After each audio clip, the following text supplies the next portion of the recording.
السلام علیکم ورحمۃ اللہ وبرکاتہ۔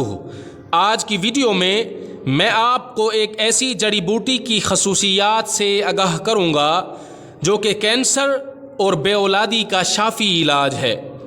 دھماسا نامی جڑی بوٹی میں خداوند قدوس نے ایسی تاثیر رکھی ہے کہ اس سے 2 مہینے کے استعمال سے آخری سٹیج کینسر 50% ختم ہو جاتا ہے۔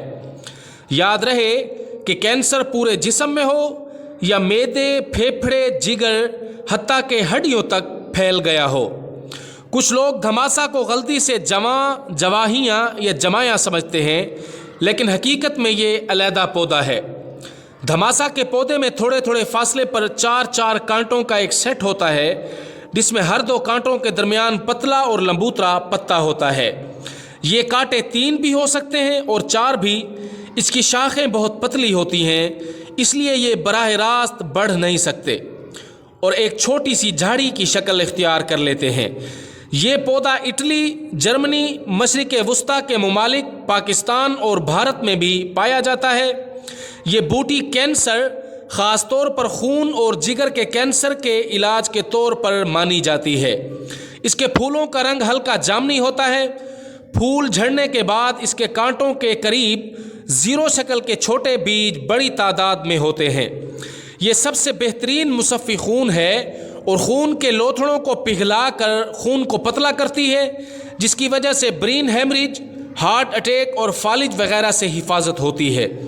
اس کے پھول اور پتیوں سے کینسر اور تھیلیسیمیا کی ہر قسم کا علاج ممکن ہے۔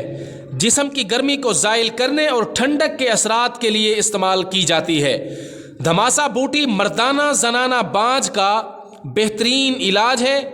یہ زنانہ مردانہ سپرمز کی افزائش کرتی ہے اور سپرمز کو طاقتور بناتی ہے۔ اس کے ذریعے ہیپاٹائٹس کی تمام اقسام کا علاج ممکن ہے۔ یہ جگر کو طاقت دے کر جگر کے کینسر کا خاتمہ کرتی ہے۔ دھماسا بوٹی دل اور دماغ کی صلاحیتوں میں بہتری لانے میں معاون ہے۔ جسمانی دردوں کے علاج میں مددگار ہے۔ یہ مختلف قسم کی الرجی کا بہترین حل ہے۔ کیل، مہاسے، چھائیاں اور دیگر جلد کے امراض سے نجات دلاتی ہے۔ معدے کو تقویت دے کر بھوک بڑھاتی ہے۔ اس کے استعمال سے پیاس اور جلن وغیرہ جیسی علامات ختم ہو جاتی ہیں۔ دھماسا بوٹی موٹے افراد کے لیے وزن کو کنٹرول کرنے میں نہایت مددگار ہے۔ یہ منہ اور مسوڑوں کے امراض کا شافی علاج ہے۔ بلڈ پریشر کو معمول پر لاتی ہے۔ دمہ اور عمومی سانس لینے میں دشواری کا خاتمہ کرتی ہے۔ اس بوٹی کے استعمال سے تمباکو نوشی کے ضمنی اثرات سے بحالی میں مدد ملتی ہے۔